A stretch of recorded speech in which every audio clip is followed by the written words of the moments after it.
Jour 1. Deux personnes et moi se sont réfugiés dans l'abri. L'un s'appelle Laurent et l'autre s'appelle Sarah. J'espère que d'autres ont pu s'en sortir aussi. L'abri semble vivable vu notre situation et mes colocataires semblent être des gens bien. Si on se sert bien l'écoute, je pense qu'on devrait s'en sortir. Bon, on va checker la radio, il y a peut-être des gens dans la même situation que nous. Je pense que tu devrais plutôt te tourner vers Dieu. Lui seul peut nous sauver. Non, je crois pas. Je pense que la radio va vraiment plus nous aider que Dieu. Mais tu te rends compte du blasphème que tu sors? Non, mais toi, est-ce que Dieu t'a sauvé personnellement? Oui. Oui, bien sûr. Il y a quelques années, j'étais une tapette et mes parents, quand l'ont su, ils m'ont envoyé dans un centre de réhabilitation pour homosexuels et là-bas, ils m'ont montré que j'étais dans le péché et dans le vice, que j'étais pas dans le droit chemin. Et grâce à l'aide de Dieu, ils m'ont sauvé. Mais comment ils ont fait pour te démontrer clairement que t'étais dans le péché? Au début, il y a eu simplement la lecture de la Bible. Ouais, la lecture de la Bible. Et puis à un moment donné, ça n'a pas suffi, donc il a fallu qu'il y ait des sévices corporels, mais aussi des exorcismes, par exemple. Mais c'est atroce tout ça pour une histoire d'orientation sexuelle. Toute méthode est bonne à prendre pour contrer le vice et redevenir normal, même les plus extrêmes.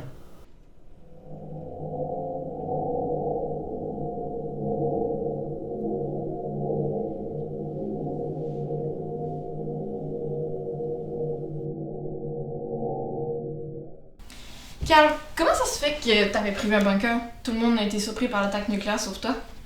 Ben, mes parents, ils l'avaient construit parce qu'ils ont toujours cru qu'elle allait avoir une attaque nucléaire. Ben, puis leur théorie s'est comme confirmée avec ce qui s'est passé ces derniers jours, là. Mais pourquoi il était pas avec toi quand on t'a vu? Ben, parce que de base, ils étaient juste pour faire un petit voyage de 2 jours. Puis entre-temps, il s'est passé ce qui s'est passé, là. Mais toi, t'as de la famille? Comme tout le monde. Je les ai perdus aussi, durant l'attaque.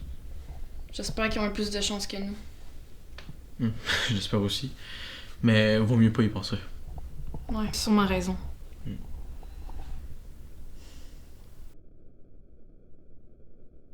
Les 11 premiers jours se sont plutôt bien déroulés. En tout cas, dans la majorité du temps. On s'est dit quelques anecdotes sur notre passé. On a joué à des jeux que certaines de nous proposaient. Parfois, je comptais les rations de nourriture pour nous assurer que nous survivons le plus longtemps possible. Jour 12. J'ai essayé de réparer la radio, mais rien n'a fait. Elle n'est pas très coopérative. Laurent est resté avec son chapelet à prier à voix basse. Ça frôlait l'insupportable à force. Sarah a essayé de s'occuper comme elle pouvait. Moi, comme d'habitude, je comptais les rations. Plus le temps avance, plus je pense que ce bunker va être notre tombeau. Que ton nom soit sanctifié. Que ton règne arrive, que ta volonté soit faite sur la terre comme au ciel. Donne-nous aujourd'hui notre pain quotidien. Pardonne-nous nos offenses, comme nous pardonnons aussi.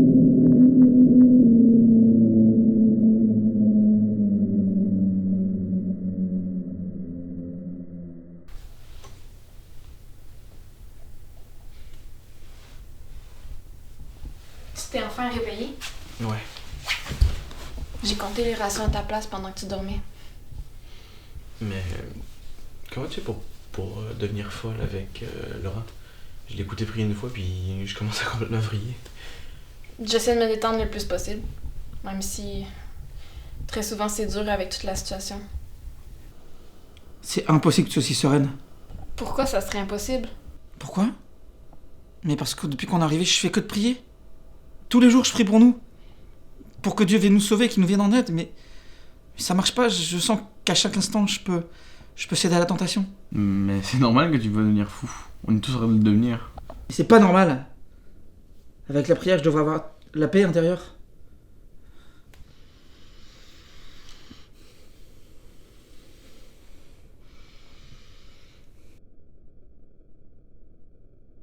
Jour 17. Les 5 derniers jours ont été de plus en plus pénibles. C'est la même routine encore et encore. La seule chose qui a changé, c'est Laurent qui fait de moins en moins ses prières. Des fois, il se couchait sur le dos sans rien faire, ou il regardait Sarah avec un regard empli de haine. Elle ne semble avoir rien remarqué, mais moi j'ai remarqué.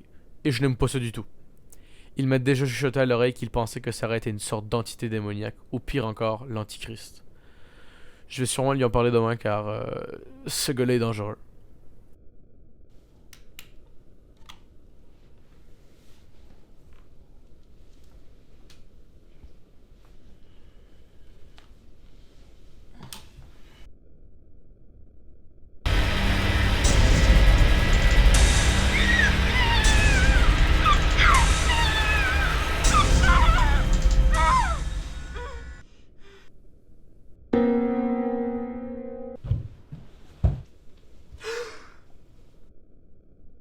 Mais qu'est-ce que t'as fait?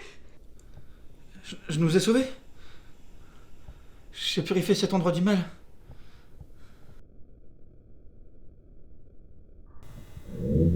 T'entends la voix du Seigneur? Tu l'entends? Il est là. Il est avec nous, je le sens. Je le sens, je te dis.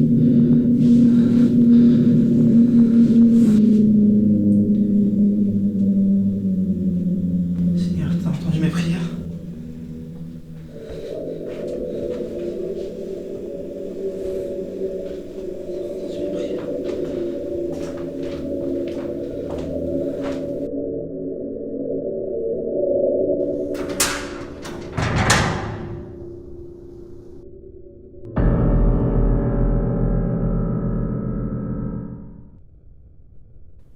Jour 21. Ça fait quelques jours que Sarah est morte, et même si je l'ai pas tuée, je suis responsable de sa mort. Je savais que Laurent était potentiellement dangereux, mais j'ai préféré attendre plutôt que d'agir.